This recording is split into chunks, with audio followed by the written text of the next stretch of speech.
まずは学級裁判の簡単な説明から始めさせていただきます。学級裁判の結果は皆様の投票により決定いたします。正しい黒の指摘に成功なされば黒のみお仕置きとなります。ですが間違った人物を黒となさった場合は黒以外の皆様がお仕置きとされ、皆様を欺くことに成功なさった黒の方は卒業となります。なお学級裁判は必ず公正に行われます。ねえ、あれってどういうつもりでやってんの？死んだからって仲間外れにするのはかわいそうでしょ。という学園長のお心遣いにより設置されたものです。だったらあの空席ってなんだい？あたいたちは15人なのになぜ席は16個もあるんだい？あたいはてっきりあんたがその席に着くもんだと思ってたけど。本プログラムは学園長の補佐をするために作られたものですので、皆様と同じ生徒側の席には着くことはありません。本プログラムって、あ、そっか、君のことか。じゃあそこは誰の席なの？深い意味はないよ。最大16人収容可能な裁判所っていうだけ。さてと、前置きはこれぐらいにしてそろそろ始めようか。では議論を開始してください。始めろと言われても何から話せばいいのやら困ってしまうわ。でしたらまずは事件のまとめから話し合いますか。一体何が起きたのか分かっていることからでも議論しましょうか。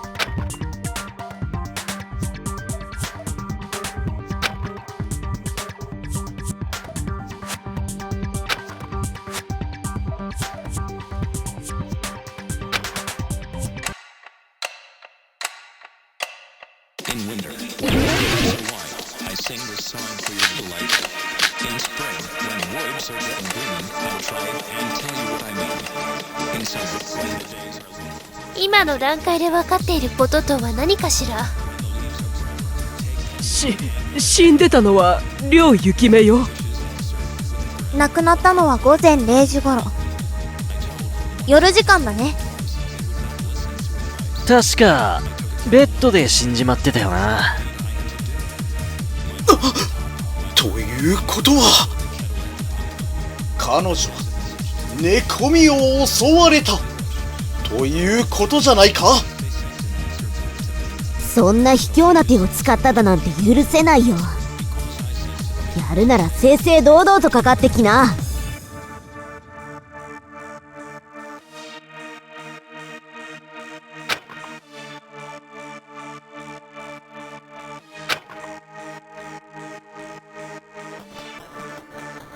今の段階で分かっていることとは何かしら？死んでたのは両雪芽よ。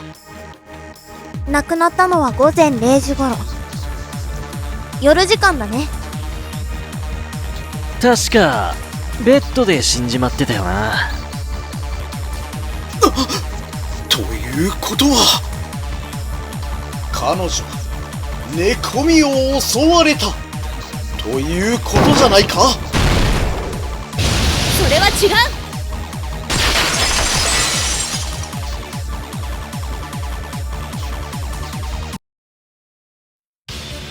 雪芽ちゃんが寝ているところをいきなり襲われたなんてことはなかったと思うよ。ほう、この私が間違っていると言いたいのかね。だって亡くなった雪芽ちゃんの状態を思い出せばすぐにわかるよ。雪芽ちゃんはベッドで亡くなっていたのに靴を履いていたよね。だけど普通寝るときって靴を履かずに全裸になるな。なるほどなるほど。せやから寝てたんやったら靴を履いてるってことはおかしいってことやな。って全裸？大変よ。変態だわ。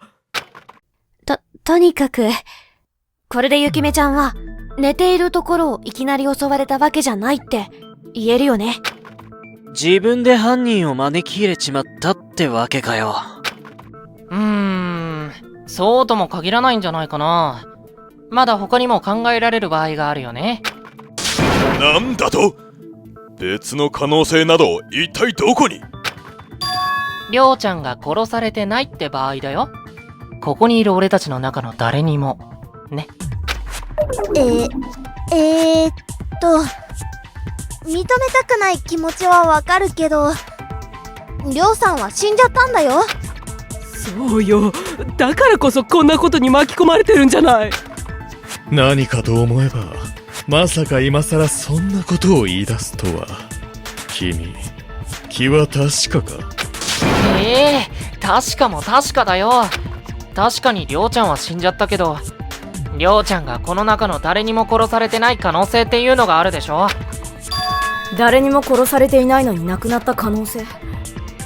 つまり力めが自殺したって言いたいの？りょうさんは誰よりもここでの生活に怯えていたわ。でもだからといってそんな手段に出てしまう根拠なんて。いえ、ありえない話ではないのかもしれません。もちろんそれを裏付けるようなものがあればの話ですけどね。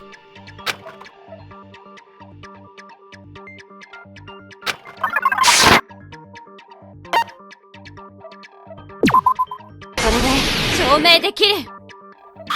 ゆきめちゃんの部屋に残ってたメモ、もしかしたらこれが裏付ける根拠になるかも。なんだそれは。置き手紙のように見えるが。耐えられないか。随分とシンプルだな。その手紙、亮が書いたものとでもいいのか。そんな、まさか生きることを諦めただなんて俺は認めんぞ。断じて許さん。でもこの紙が部屋にあってりょうさんは亡くなってた。それに犯人が部屋に押し入った可能性もなし。しかも部屋には鍵がかかっとってユッキー以外誰も入られへん状態やった。つまり自殺以外の何者でもあらへんってことやな。そんな馬鹿げた話があるかい。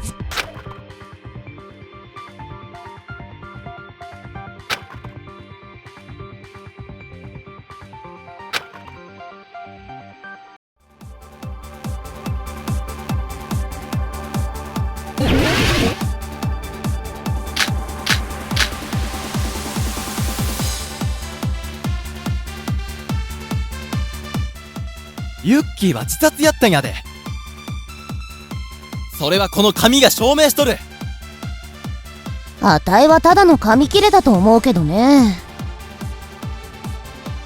殺人といえばダイイングメッセージ、自殺といえば遺書だもんね。文面的に遺書の可能性はありますね。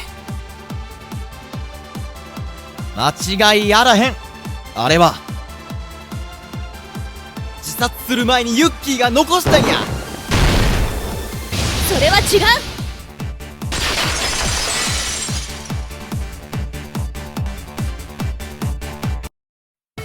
あれはゆきめちゃんが書いたものなんかじゃない。なんで？これゆきめちゃんのポケットにあった手帳だよ。名前も書いてあるし、ゆきめちゃんのものであることは間違いないよね。そこに書いてある文字と遺書の文字を比べてみてほしいんだ。筆跡が全く違うじゃないか。つまりその遺書とやらは犯人が偽装したもの、まるで彼女が自殺をしたかのように見せかけるための罠だったんですね。確かに手帳の方がむちゃくちゃ実綺麗やな。ほんと人騒がせなだけな毛玉だったみたいね。全くもって使えないわ。サランラップ。それを言うならシャラだな。うっさい。間違えることくらいあるやろ。だって人間だもの。なるほど。じゃあやっぱりりょうちゃんは殺されたんだ。しかも俺たちの中の誰かにね。何よ改まって、それを確かめるためにこんな議論をしたの？でも本当は信じられないというか、信じたくない話だけど。あら？だけれど、りょうさんの部屋に行った時は鍵がかかっていたんじゃ。そしてこの鍵は堂々と個室内に置いてあった。これの指す意味はわかるよね。そうか、殺人は殺人でも密室での殺人ってことになるんだ。おいおい、笑えねえな。まるでドラマかなんかでも見てるみたいだぜ。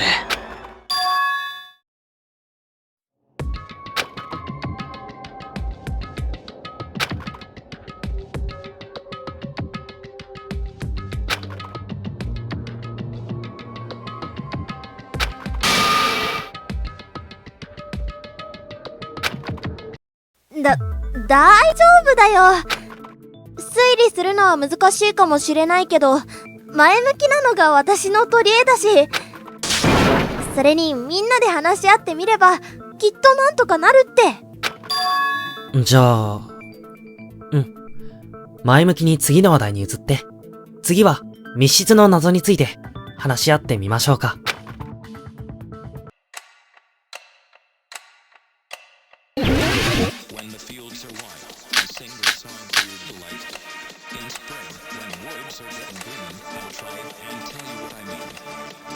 犯人はどうやって部屋を密室にしたのか。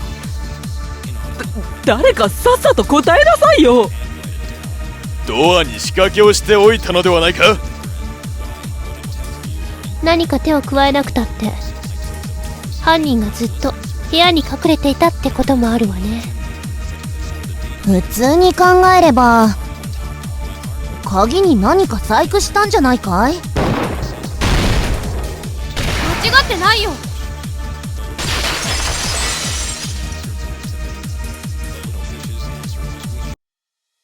ひしめきさんが言ったみたいに、きっと犯人は個室の鍵に細工をしたんだよ。その証拠にゆきめちゃん以外の誰かが鍵に触った痕跡が残っていたみたいだからね。痕跡？血でもついていたのかね。残念。もっと決定的なものだよ。個室の鍵には2種類の指紋がついてたんだから。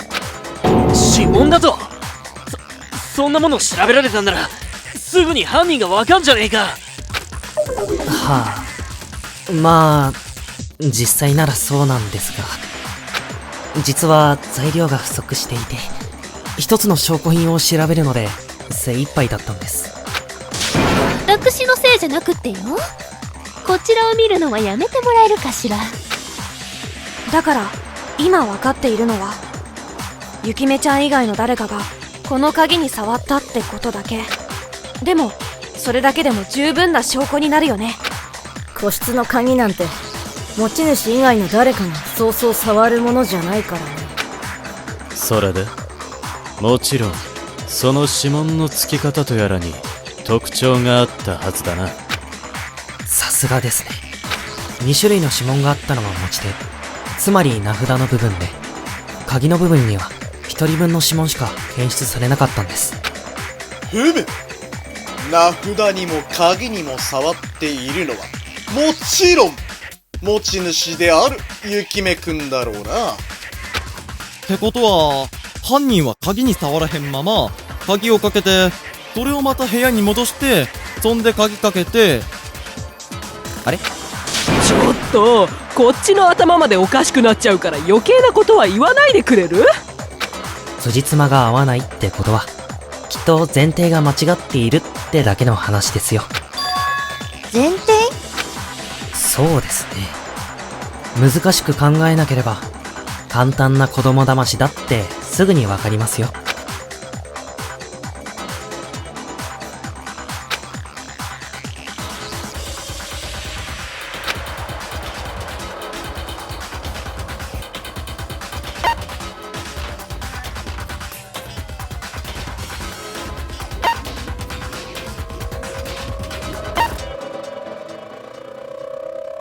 これで証明できる。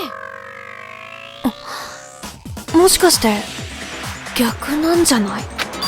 逆？名札と鍵に触った人物、それは雪芽ちゃんじゃなくて犯人なんじゃないかな。バカな！それでは鍵の持ち主である雪芽くんは今まで鍵に触らなかったとでも言うのかね？そもそもその前提が間違っているとは考えなかったか。書道女の部屋にあった鍵というだけでその部屋の鍵と決めつけることはできねえだろう。つまり犯人は自分の鍵とりょうさんの鍵を交換したってわけです。簡単な謎でしょ？交換したって言うけど、でも部屋にあった鍵にはちゃんと雪見の名前があったよ。だけどそれって名札だけの話だよね。鍵には明確に持ち主を表すものなんて書いてないんだよ。そういえばあの個室の鍵、名札と切り離すのは容易だったな。さすが人殺しだわ。私にできないことを平然とやってのける。そこに痺れも憧れもしないけど。犯人もまさか指紋を調べられて密室の謎が解かれるなんて夢にも思っちゃいなかったっつうことか。捜査時間中はロックがずっと解除されてたから、鍵が合っているかどうかも確かめることは難しかったしね。とにかくこれで犯人がどうやってりょうちゃんが自殺したかのように見せかけたかっていう謎は解明できたわけだ。ということは今すぐに個室に戻って全員の持ってる鍵を調べればいいんじゃないか？そうか！自分の部屋の鍵と今持っている鍵が合わない人物が犯人ということだな。やったね！突破口が見えたよ。じゃあ早く確認を。ダメそこまでだよ。それ以上はさせないよ。どうして？あのね。そんな師匠にここまで推理して調べておくなんて無理やんか。そうだよ。せっかく犯人が確実にわかる手がかりなのに。めんどくさいなもう。今は学級裁判中ですよ。要はここで犯人が分かっちゃうと君としては面白くないってことでしょ？はい、その通りでございます。自分勝手にも程があるぞ。今までの議論が無駄になっちゃったね。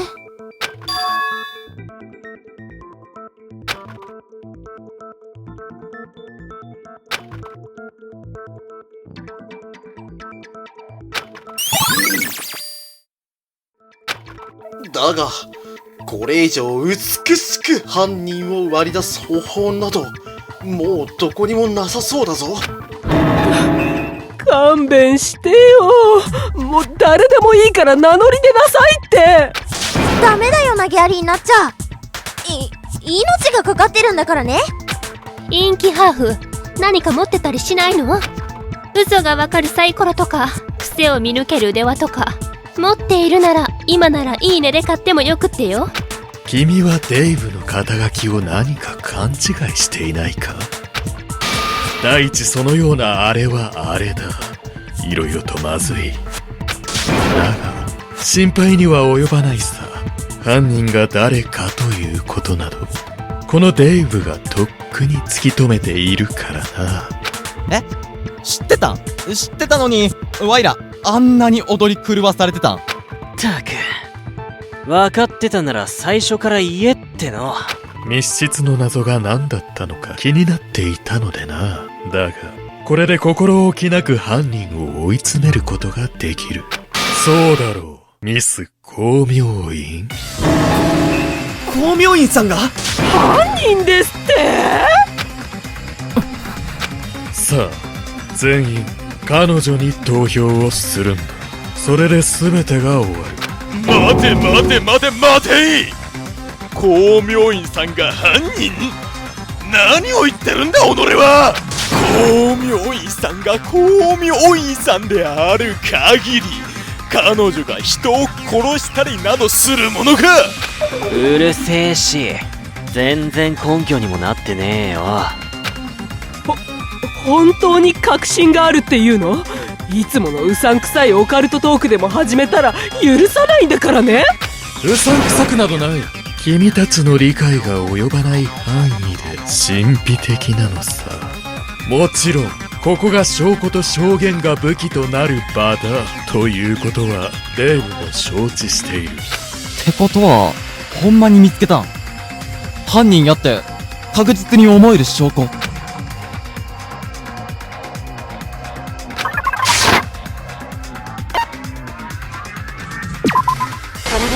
証明できる。デイブ君がチサちゃんを疑う決定的な理由になるものって、この折りたたみナイフだよね。そのナイフ血がついてるじゃないか。まさかそれが俗に言う凶器か。色を見るに女子のものね。ってもしかして。そう、デイブ君とひしめきさんがチサちゃんの部屋から見つけたものなんだ。これは隠すように部屋の中にあったんだ。デイブと2人で探し回ってようやく見つけた手がかりなんだよ。血のついたナイフ。これを持っていた光明院ちゃんが怪しい以外に何があるんだい。私は犯人はその折りたたみナイフを事件を起こす際に使用。その後見つからないように自室に隠した。それがお前たちの主張か。確かに今の発言で大きく真相に近づいたのは間違いないみたい。近づいたというよりも犯人が分かったのだから事件解決ではないのかね。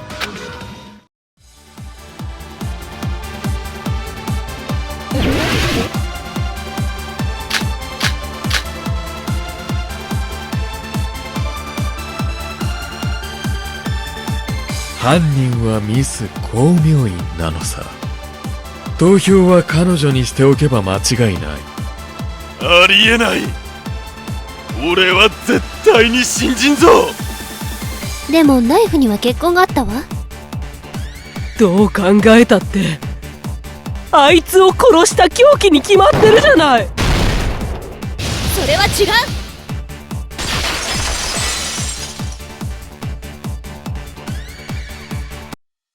待って、あの折りたたみナイフはゆきめちゃんを殺した凶器なんかじゃない。モノクマファイルに書いてあったでしょ。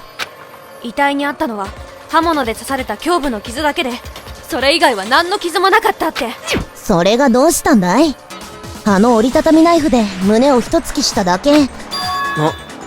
でも寮の遺体ってよ、何か刃物が刺さってたよな。あ、そっか。遺体に刺さっていた凶器以外、そもそも他の凶器なんて存在しないんだね。なんだって？じゃあその折りたたみナイフはりょうちゃんを殺した事件とは関係がないってことなんだ。もちろんだよ。だからこれでちさちゃんは犯人じゃないって言える。その推理は呪われている。このデイブを差し置いて話を進めるなんて、ずっとノイズが聞こえる呪いをかけてやろうか。なんでそうなるの？では君はそんな言い分でミス光明院は無実だと証明しているつもりなのか。残念だがこのデイブ、そんな言い分で納得するような人間ではないのさ。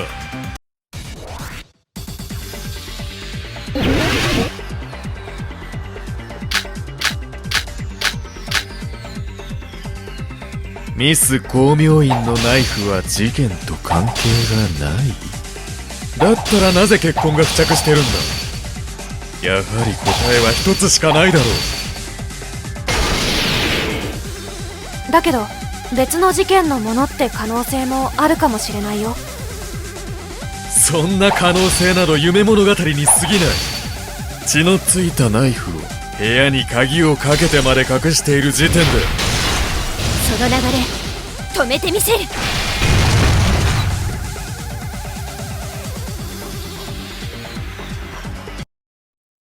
レイブ君、ちさちゃんの部屋には鍵がかかってたの？そうさ。こそこそと汚れた凶器を隠す。まさに犯人のやることだろう。あら、じゃああなたたちはどうやってその折りたたみナイフを見つけたの？捜査時間に2名の生徒から光明院千佐様の個室の解除要請を承っていました。その時に本プログラムから個室の鍵を解除しております。捜査時間は公平性を期すために、ある程度の部屋の鍵はこの子が開けてくれるんだってさ。じゃあ間違いないんだね。犯人は自分の部屋に鍵をかけることができないはずなのに、ちさちゃんはちゃんと鍵をかけてたってことは。どういうことだ？だって犯人はゆきめちゃんの鍵と自分の鍵を交換しているんだよ。犯人が持ってるのは名札に自分の名前こそ書いてあるけれど、鍵は全くの別物だったんだ。つまりちさちゃんが犯人なら自分の部屋に鍵をかけられたはずがないってことになるよね。ゆきめくんを殺す前に部屋に鍵をかけ、その後鍵の交換をし、事件発覚まで別の場所で身を潜ませていた可能性はないかね？ないね。朝に俺たちがみんなを探していた時に光明院ちゃんはちゃんと部屋から出てきたから。だから事件後も彼女は自分の鍵を持ってた。これは間違いなく犯人じゃない証明になるよ。仮に鍵を交換して密室を作ったりするような犯人が折りたたみナイフに血痕を残してしまったとして、ターゲットの部屋に同じものがあったことに気づかないわけがね。女性である光明院さんは被害者と同じ色のナイフを配布されているはずですから、もし彼女が犯人で折りたたみナイフを凶器に使ったのなら、鍵と同じように交換して証拠を隠滅することができますよね。そっか、言われてみればそうかも。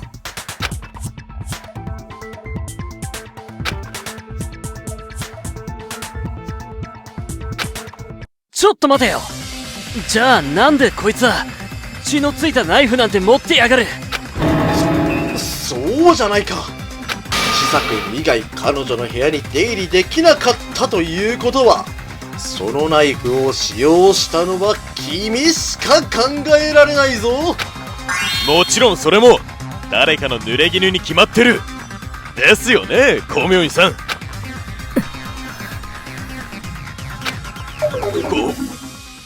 光明院さん。ミス島立、君はさっき言ったな。彼女のナイフの血痕は別の事件のものの可能性があると。だが、普通に考えて、そのような突拍子もない発想が出てくるとは到底思えないのさ。君は何かを知っているからこそ、確信を持ってそのような発言をしているのだろう？ただの憶測なんだけど、ちさちゃんはある人物にそれで襲いかかったと思う。は？犯人じゃねえのにそいつは加害者だっていうのか？あら、光明院さんは犯人じゃなかったとしても疑われても仕方のないことをしてたってことなの？で、その襲われた間抜けな方は一体誰なのかしら？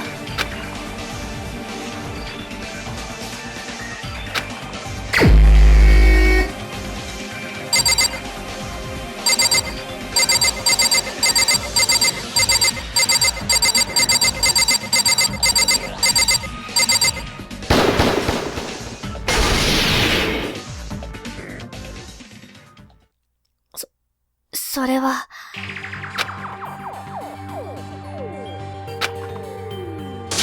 おい、どうした？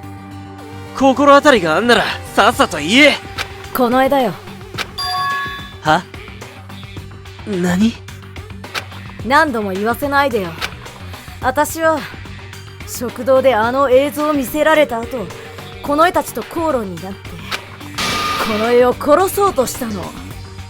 そして見事に失敗した。それだけよ。ちさちゃん。本気で言っているの？この中の誰かがりょうさんを殺したように、あなたはあなたで殺人事件を起こそうとしていたってことなのよ。あの日起きた事件は一つだけじゃなかったってこと？同じ事件だと考えるからややこしくなってただけで。疑うまでもなく、今最も考えられる可能性だと思うがな。確か島立さんは事件の日、食堂で倒れて意識を失っていて、それでキリギリさんがずっと見てあげていたんですよね。うん。怪我をして血が出ていたみたいだったから。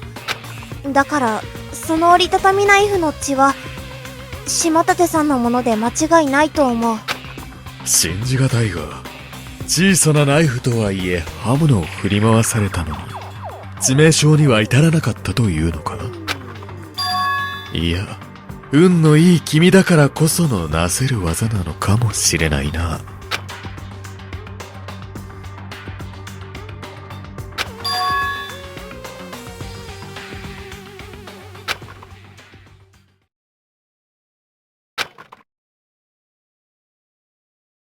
ねえねえ、なんだか議論が脱線してない？それより誰が黒なのか早く決めてくれないかな。僕が飽きたら時間切れになっちゃうんだよ。いけすかねえが。今、りょうを殺した犯人を見つけるのが先か。それにしてもひしめきちゃんたちってびっくりするぐらい鋭いんだね。何が言いたいんだい？だってこんなに早くから光明院ちゃんが怪しいって推理して、しかもナイフまで引き当てちゃってるんだよ。俺には何か確信がない限りそんなことできないよ。確信？そういえばあなたたち、捜査開始直後から光明院さんの個室でずっと捜査していたわね。結果的には外れだったけどね。確かにコインくんの言う通りだな。確信もなくチサくんを犯人と疑っていたとは、あまりにも考えにくい行動だね。もちろんちゃんとした理由があったに決まってるだろ。人を疑うってことはそういうことだ。聞かせてもらえますか？どうして光明院さんが怪しいと推理した理由を。見たのさ。見た？何かを目撃したの？それは彼女だ。闇に溶けてしまいそうなほど憂いを秘めた瞳でミス光明院を見つめるあの視線。それでデイブは確信したのさ。彼女を傷つけた犯人は絶対にミス光明院なのだと。ちょっと黙っていましょうね。それ以上意味不明なことを口にしたら、汁多めのキムチとコーラを混ぜた飲み物、通称キムコーラを1キロ目の刑に処すわよ。こいつが光明院ちゃんの部屋を捜索しようとしていた。あたいに協力した理由はそれ。あの目はマジやな。嘘って言うたら明日ワイの腹が下り続けたりしそうやもん。もちろんあたいは違うよ。あたいは事件のあった日の夜時間、光明院ちゃんがりょうちゃんの部屋に行くのを見たんだ。私が雪目の部屋に？詳しくお聞かせ願いますか？あの晩遅くまで手がかりを探して回ったあたいは部屋に帰ろうとして、そこでりょうちゃんの部屋に入るあんたを見てるんだ。後ろからしか見てないけど、あれは間違いなく光明院ちゃんだったよ。あの時はあんたたち2人は仲がいいから部屋に遊びに行っただけなんだろうと思ってたけど、まさかこんなことになるなんて思わなくてさ。だからりょうちゃんの遺体を目の当たりにした後、あたいは確信したんだよ。あたいはあの時救えたものを救えなかったんだって。気に病むことはないミルク君。その心構えさえあれば十分に美しいぞ。ちょっと待って。私は昨日の夜はずっと部屋にいた。雪目のところになんて行ってない。本当ですか？おい、どういうことだこれは。簡単に信じてんじゃねえよ。どう考えたってそいつがまた何か隠してるんだろうが。何を言う。自分が惚れた人を信じられなくなるほど俺は落ちぶれちゃいないぞ。そうは言うけどね、あたいはしっかり見ちまってるんだよ。だから今余計に混乱しちまってるんだ。あんたが犯人じゃないって証明された今、じゃああれは一体誰だったんだってね。